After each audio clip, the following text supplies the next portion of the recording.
Seychelles. I don't think I've seen any other paddlers from the Seychelles, so good on him getting out here and getting some experience. And it can be a bit lonely when you are the one and only international paddler from your country.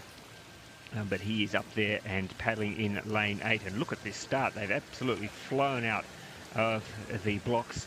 And the man with the bucket, my man, Matteo Perez, just off the pace at the moment. It looks like it might be Koloman from Finland. Interesting what you said there, Elise, about when you started paddling and how it was really European dominant. When you look now, in canoe, you'd certainly say for men, Brazil has sort of come through and has put themselves up there as one of the top probably 3 nations.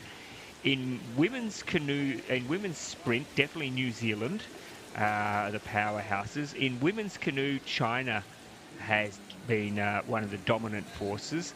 And in men's kayak, probably still very much European, but that's probably the only discipline where you would say at the moment it is definitely still a European powerhouse, because for women's kayak, New Zealand, and we've seen here this weekend Australia coming through as well. Women's canoe, it's definitely China, but judging by Olympic results that are up there, and the United States of America, obviously. And in men's canoe, well, yes, they do have some very good European results, but if you look at the Brazilians as well and the depth that Brazil have in men's canoe, so I think that underlines how it is no longer European centric. In fact, far from it. When you look at those sorts of results over the recent Olympic cycles. Yeah, absolutely. When I was in the final of the K2 in Rio, we were the only non-European boat in the final, and I remember everyone was stoked with that. Like, how good to have representation outside of Europe in an Olympic final, and now you get quite a few continents represented in an Olympic final, probably across all of the events, like you were saying. So yeah, it is great to see some awesome representations. We just see here lane 5, Kolomanen from Finland.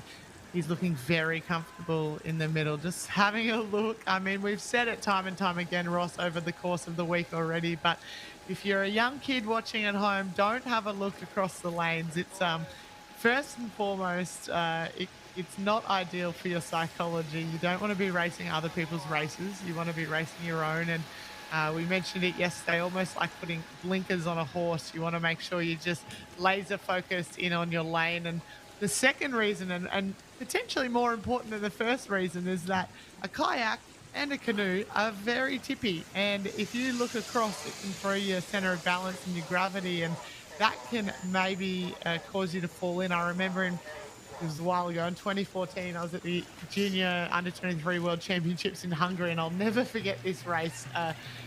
Can't actually remember who the paddler was, but he was winning the men's K1000 by about 50 meters and looked across with 10 meters to go and fell in and lost the World Championship. So he's the 990-meter world champion. As we just see lane 3 here, Azimov from Uzbekistan, really starting to put the foot down in the last 100 meters of this race. He's going to definitely take it out and head through to that D final later on in the program.